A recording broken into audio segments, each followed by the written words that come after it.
If you've ever been genuinely interested in personal growth, if you don't just read trendy self-help books, but actually want to make an evolutionary leap and become a completely different entity, you need to grasp one brutally harsh truth. It's a truth that will make your mind squirm and protest right now. The absolute, non-negotiable condition for any real progress in life is total, ice-cold ruthlessness. You can spend years searching for motivation, building strategies, and visualizing success, but there will always be two massive, ugly obstacles standing in your way. Two concrete blocks that completely cut off the oxygen to your career, your spiritual growth, or your personal evolution. Self-pity and sticky, paralyzing fear. And ruthlessness is the only surgical scalpel, the only universal cure capable of cutting out this tumor once and for all. Let's start by destroying the sweetest myth we use to feed our egos. The theory, backed by the harsh reality of life, states, pity for other people simply does not exist.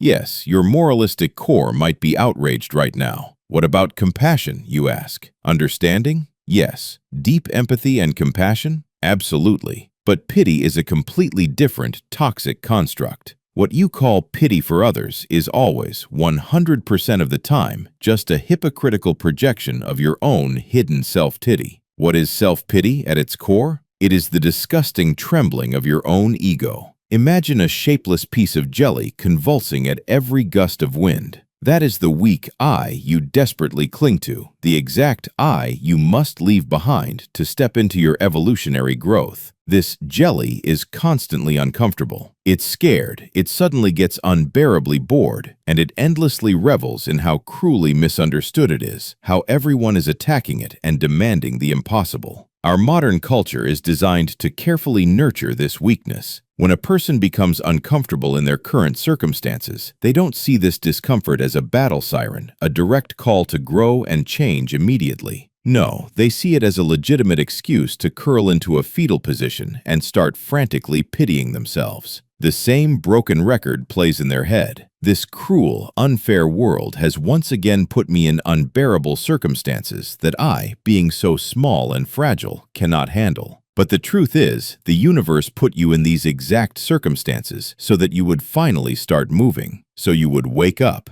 But people refuse to understand this. They fold their hands and eagerly play the victim. And a victim is always marked by two brands, endless self-pity and animal fear. Instead of looking at a sudden crisis as the greatest adventure, instead of seeing it as a unique opportunity to leap forward, a person chooses surrender. Life throws specific challenges at them, literally shaking them by the shoulders. Come on, figure out what qualities you need to forge right now to survive, move forward, and win. This is the kind of action that truly earns the proud title of human. Instead, our hero starts the old song. God, everything is so scary. Everything is hopelessly bad. There are so many circumstances out of my control. It's just a total nightmare. At this moment, you are figuratively covering yourself with a white sheet and slowly crawling toward the cemetery, demanding only one thing from the world. Pity me, I'm so miserable. Imagine how God, or the Creator, the universe, whatever you want to call it, views this. He looks down at this pathetic spectacle and thinks, I sent them the perfect adventure. I gave them a chance to live a life they could look back on with pride. A chance to say, I didn't breathe this air in vain. A chance to lead by example and show their kids and grandkids how a human being can break through any circumstance. Life is not a cozy room. Life is an Odyssey. It's a grand, dangerous voyage under tight sails across a raging sea. Yes, there are monsters hiding in those waters. Yes, there is danger every single second. But at its very core, it is an incredible adventure. And right now, a magnificent ship is docking in front of you, ready to take you on this unknown, wonderful journey. But you refuse to board. You voluntarily force yourself to remain a wretched beggar in a filthy port. You sit on the cold stones, holding out a trembling hand, begging random passers-by to pity you and toss a couple of pennies of cheap sympathy into your tin cup. Remember this, there are no people more pathetic and insignificant than those who pity themselves. The tears you so passionately cry for yourself are deeply toxic. They corrode your willpower and murder your potential. Pity and fear deadbolt everything human inside of you.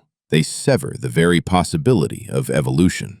Only one single trait can shatter these chains. Only crystal clear ruthlessness opens the paths to development. When you apply ruthlessness to yourself, when you completely ban yourself from whining, magic happens. The paralyzing fear is suddenly replaced by a wild, animalistic curiosity for life. A primal thrill awakens within you, a savage joy just from the process of overcoming difficulties. And it is exactly there, right past the boundary of your fear, where absolute happiness and the fulfillment of your true mission await. Stop rotting on the sidelines. Get on board.